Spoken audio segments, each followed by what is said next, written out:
बिस्मिल्लाहिर्रहमानिर्रहीम। मैं हूं अरशद अली और आप देख रहे हैं Ali agri info YouTube channel.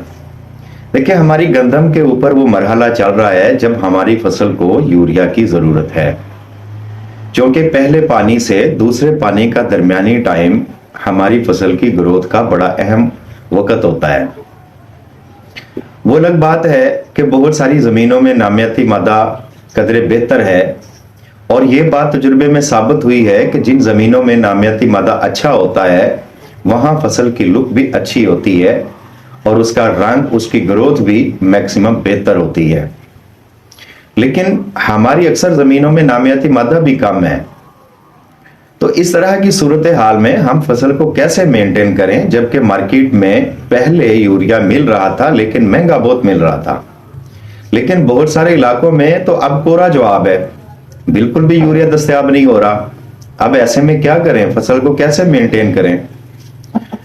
एक बात ज़हन में रखें, हमें यह पता होना चाहिए कि अगर यूरिया नहीं डालेंगे तो हमारी फसल की लुक कैसी होगी, फसल को क्या लॉस हो सकते हैं यूरिया ना होने की वजह से।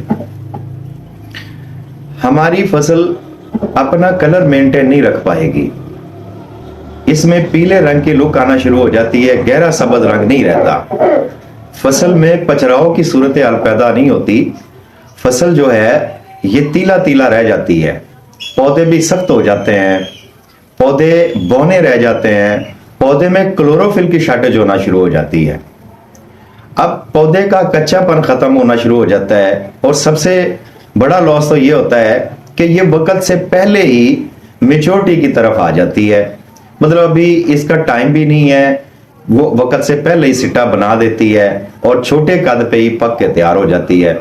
तो इससे मजमूई तौर पे हमारी पैदावार पे बहुत गहरा असर पड़ता है। तो अब सवाल ये है कि यूरिया तो मिल नहीं रहा, अब क्या किया जाए?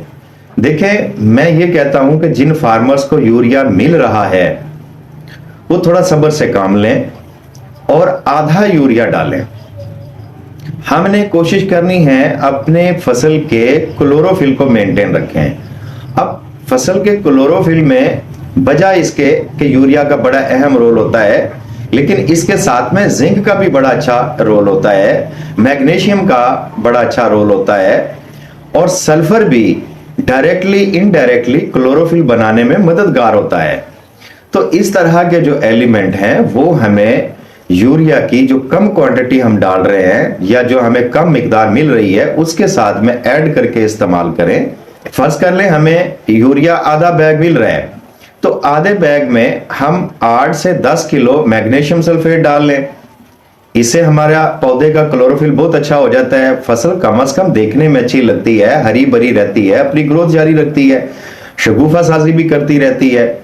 जिंक साथ में 2 किलो सेलेक्ट के नाम से या इंपैक्ट के नाम से जो चिलेट जिंक होते हैं इनको ऐड कर लें, तो इससे भी हमारी फसल की हरियाली या रौनक बहाल रहती है। इसके अलावा मैं पहले भी इसका एक हल दे चुका हूं कि आप रिक्लेमर बायो फर्टिलाइजर इस्तेमाल कर लें। मेरे ख्याल में पाकिस्तान में ये पहला फर्टिलाइजर है जिसमें एजोटोबैक्टर एजोस्पिरिलियम बैक्टीरिया है। बाकी राइजोबियम तो है और भी कई प्रोडक्ट्स में, लेकिन राइजोबियम के हवाले से माहिरीन की राय ये है कि ये जो दाल टाइप की अजनास होती हैं, जिस तरह के बीज को तोड़ने से 2 हिस्से हो जाते हैं, मूंगी है, माश है, चना है, मसूर है, इस तरह की फसलों में ये काम करता है। और जो एजोटोबैक्टर एजोस्पिरिलियम होते हैं ये फ्री लिविंग बैक्टीरियाज होते हैं, ये किसी भी फसल के नीचे अच्छा परफॉर्म करते हैं और किसी हद तक नाइट्रोजन की कमी को पूरा करके देते हैं।